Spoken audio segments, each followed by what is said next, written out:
Welcome to UNCAGED, a show that celebrates thought leadership from today's top business leaders. The program provides a voice to amazing executives from around the globe who are shaping the world of business today and mapping the path to the commerce of tomorrow. Today, we are speaking to Hazem Mulhim, who is the founder and CEO of EastNets. Hazem has had an incredible life journey that we're going to be walking through a little bit, but also has built a fabulous fintech company that plays a really critical role in keeping our money safe and our money systems safe. And so we'll talk about how that's working today. Hazem, it's great to have you on the show. Hi, thank you. Thank you for having me. Yes, it's a pleasure to be with you, and hopefully, Great. Well, listen, Hazem, let's just jump right into the first question. I'd love to know a little bit about your background and your career. Yeah, myself, I have studied engineering and mainly medical electronics. I was all the time, hoping to become a doctor myself, but I failed, because to become a doctor, you need to be challenged with very high grades. So I studied medical electronics, where you combine technology with medicine, and while working with medical electronics, my first career was with Siemens. I realized the importance of software, and this is where I moved from Kuwait. After working with Siemens, I went to Orlando, Florida. Not that I worked in Epcot Center, because that was just the beginning in 1982, but I worked in a technology company in Orlando, Florida, and being there next to the source of technology, those Cape Canaveral and Cape Kennedy, and this is where I started transforming more into the software development and the computers. And back in the 80s, it was just the beginning, with the IBM and Microsoft and with the Apple. And this is where, I started building all my love and passion to the computer industry, where I returned back to Jordan and I started my first street level shop. I just wanted to imitate computer land in the US and the Radio Shacks, so at least the Jordanians can benefit out of this. And this is how I started my career. And I started my office, the company today. I started it back in 1982 as an entrepreneur. That's amazing. I mean, I you just said computer land, and I remember my family buying our first IBM PC from Computerland. That is it's one of those companies that played such a critical role in that early phase, and so I can completely see how you would want to bring that to Jordan and to the Middle East. But I mean, obviously, EastNets has evolved tremendously over the years, and it'd be great to hear what's the latest with EastNets and how the company's evolving and moving into the world of artificial intelligence. Yeah, actually, the journey has been a long journey, but it has been rewarding journey, because when I came back to this part of the world, I started with the street level shops. I wanted the people to walk in into computer shops and to engage. So like this, we could spread the knowledge and the computer knowledge. And I recall between 84 until 1990, I started, with something like the edutainment. It was the Arabic apple that was developed in our part of the world. It was called Sakhar. And we managed to sell 10,000 computers, in Jordan. And this is actually, for a small country, you're talking that you can address around 50,000 people. Then, the war that broke, the Gulf War, the first Gulf War, where Saddam Hussein invaded Kuwait, and it was, tsunami in our part of the world. And I lost my business and I became broke. And this is where, all that time after the war, I wanted to come up with something new and not depend anymore on hardware. And this is where I started with the added value services. So the second evolution in our journey at EastNets, where I became a business partner for Swift. And, Swift is an entity that, connects all the banks globally.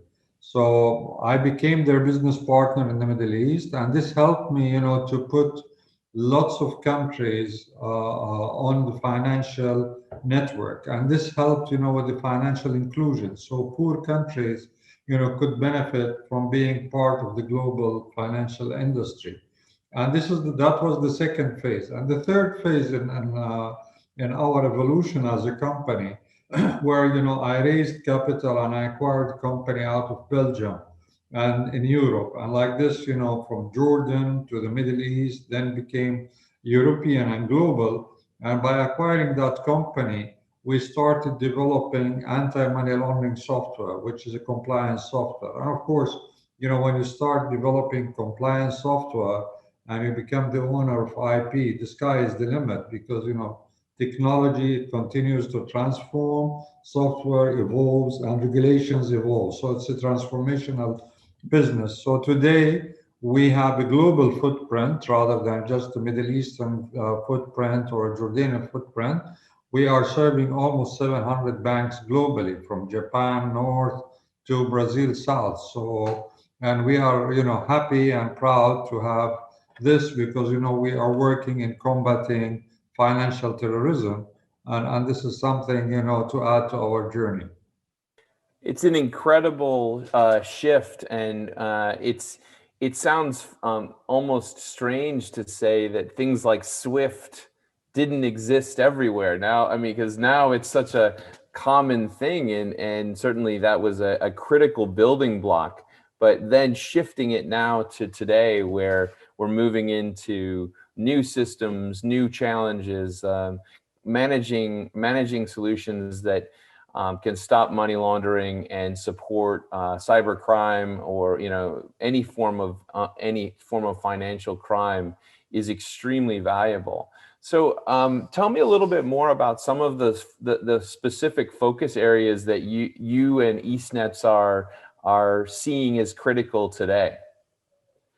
Of course, we are in a transformational business, and with the COVID-19 that struck globally, it is not only related to health issues, it's also related to social impact and to the businesses. And of course, because, lots of people started working from home, and lots of industries, they had to migrate from being, at their enterprises or at their offices, and they started working from home. So, the whole paradigm had a shift. And this shift, of course, is not only the people that are working from home with the enterprises. So, of course, we have to transform our businesses.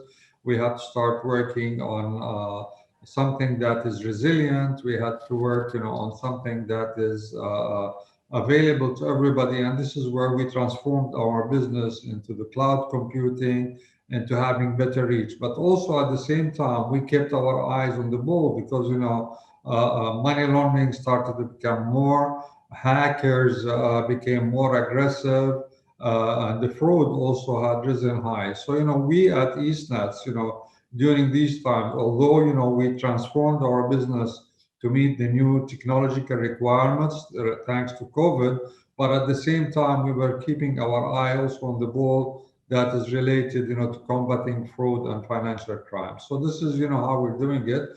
But of course, it's not only, migrating to cloud or having a cloud native. Also, we are utilizing artificial intelligence, because with the machine learning, so like this, we can reduce the time to go to market for the banks.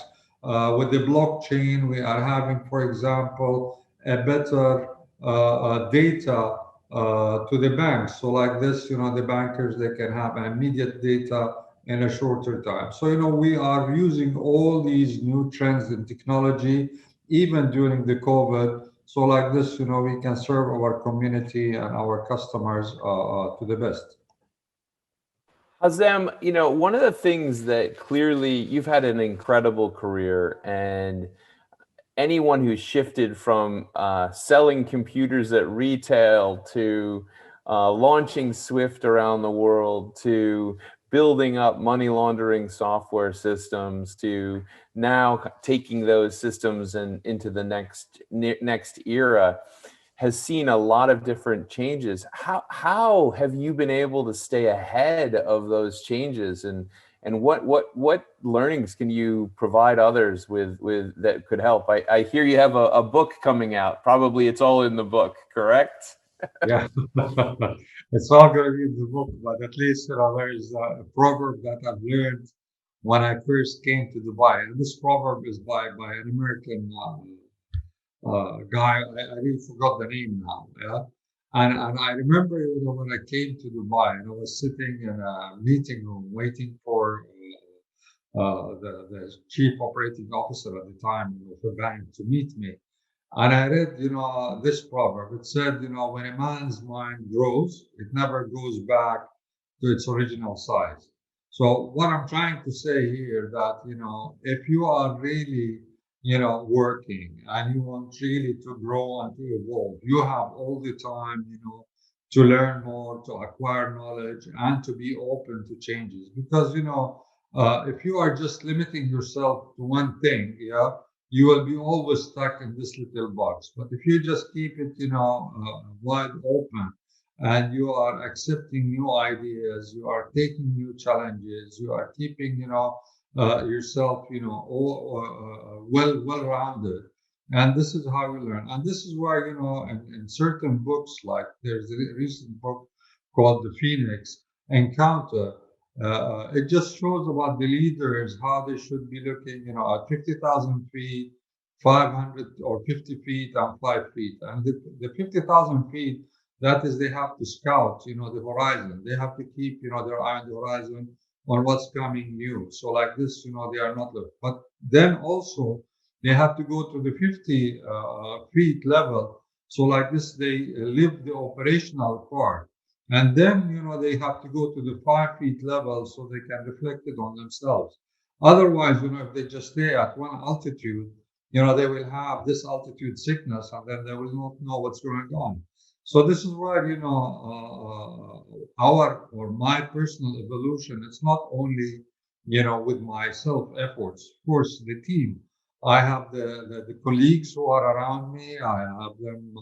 They've been working with me. They give me the feedback. We have, the sound exchanges. But of course, being a leader, I can tell them this is what I'm going to be doing, and then we take it from there. So this is the takeaway.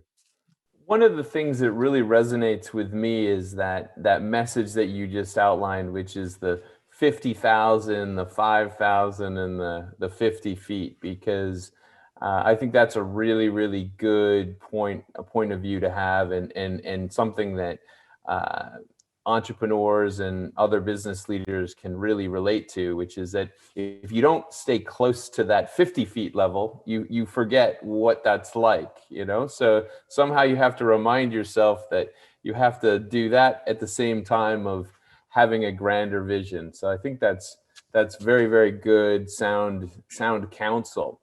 Let's shift gears a little bit and talk about over the last year. Certainly, it sounds like your business has shifted and changed again. But how has the pandemic been for you and your family and friends, and how are you staying sane during this complicated time?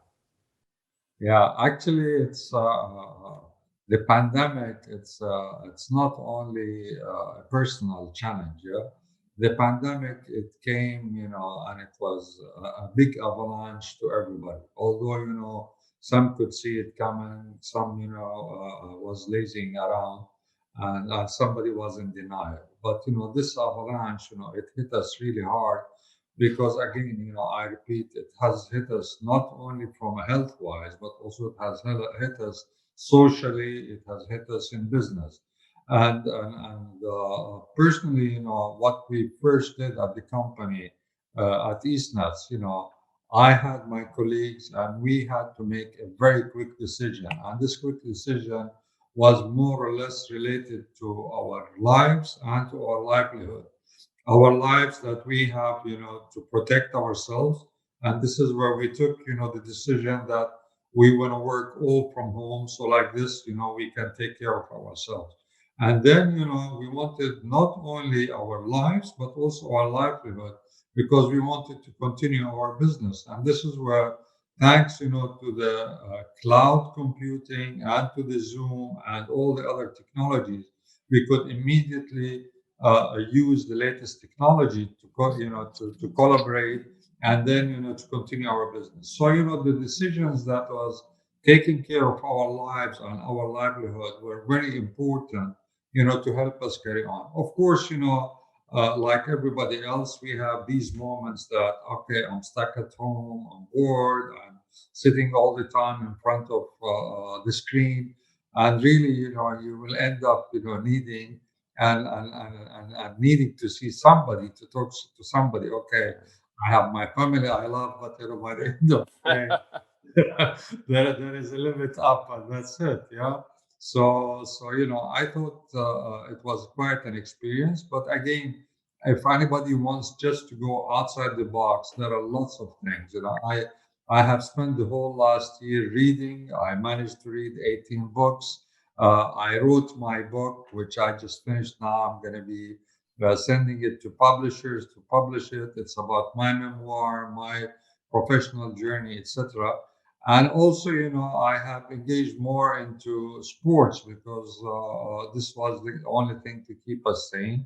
And naturally, we have to send with my colleagues all the time positive messages because we do have young people, we do have new employees joining us, we do have interns that are using, our kind of work. So we have to continue communicating with everybody because I thought communication was very important in these dire times. So this was the year of 2020 and Yeah. how it looked. No, and I think that transition to a remote work structure clearly sounds like you made the most of the time, which is spectacular. Now that we're coming out of the pandemic, I wouldn't say we're out of it yet, but let's say over the next, let's say year, let's say the rest of this year, it seems like things are opening up slowly around the world. How do you see the future? What's your perspective on how things are going to evolve over the next 18 months? Yeah, the most important part, that everybody, each one of us, who has this level of culture and education, we have to really to act as a force for good. And when we say we want to act for a force for good, we have to carry the proper message. We have, to explain to everybody that, their vaccination is important, to continue with the hygienic way of life and to continue all of these things because by the end of the day, after being locked in this COVID cave for the last 16 months, and we're going to go now out of the COVID cave, we don't have to come up, like, yeah, it's very important that when we go out, we go back to the normal life. We are strong, we are healthy, and we have to spread also the health and the mentality of health to everybody. So how life is going to look like?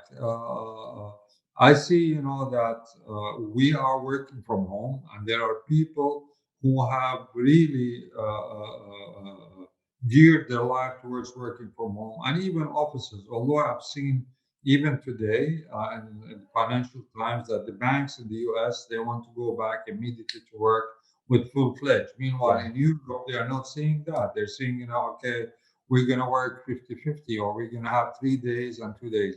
We have to make sure that our employees are comfortable with any new decision we're going to be having it. Because also, again, we have to be careful about their health and about their well-being and how we're going to take it forward.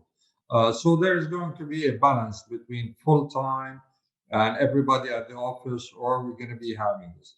Now, globally, how is this going to look like? Of course, I wish everybody health because, having, a healthy humanity, let's put it this way, we will have better economies, we will have better transport, we will have a better life, and we can reflect that on our livelihood. So this is how it's going to be, hopefully, soon, because we are seeing, the rate of vaccination is going up, and it's important to have it as early as possible, wherever it's possible.